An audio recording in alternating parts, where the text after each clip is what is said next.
मुंबईवर त्यांचं विशेष प्रेम होतं, कारण ते रिझर्व्ह बँकेचे गव्हर्नर म्हणून मुंबईत त्यांनी काम केलं. मुंबईतली जी मेट्रो तुम्हाला दिसते त्याचं श्रेय कोणी घेऊ द्या, त्याचं श्रेय मी डॉक्टर मनमोहन सिंग यांना देईन. मेट्रोचं पहिल्या फेजचं उद्घाटन त्यांच्या हस्ते झालं, ते मला आठवत आहे.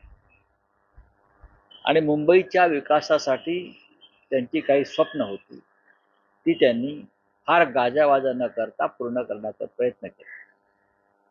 आम्ही प्रधानमंत्री म्हणून सुद्धा पार्लमेंटला असताना त्यांच्याशी आमचा संवाद राहिला.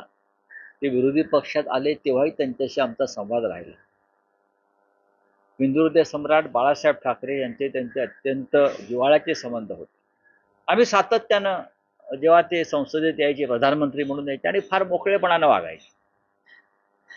आताच्या किंवा आधीच्या कोणत्याही प्रधानमंत्र्यासारखा त्यांचा बडेजाव नव्हता.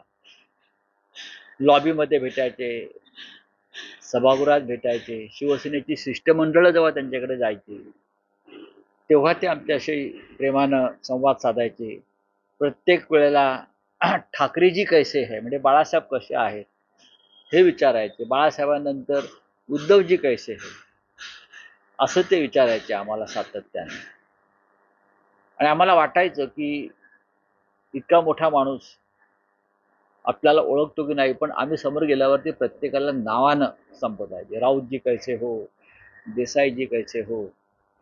म्हणजे फार एक या पृथ्वी तलावरचा तो देवदूत होता, देवाचा माणूस होता असं मी वाटतं.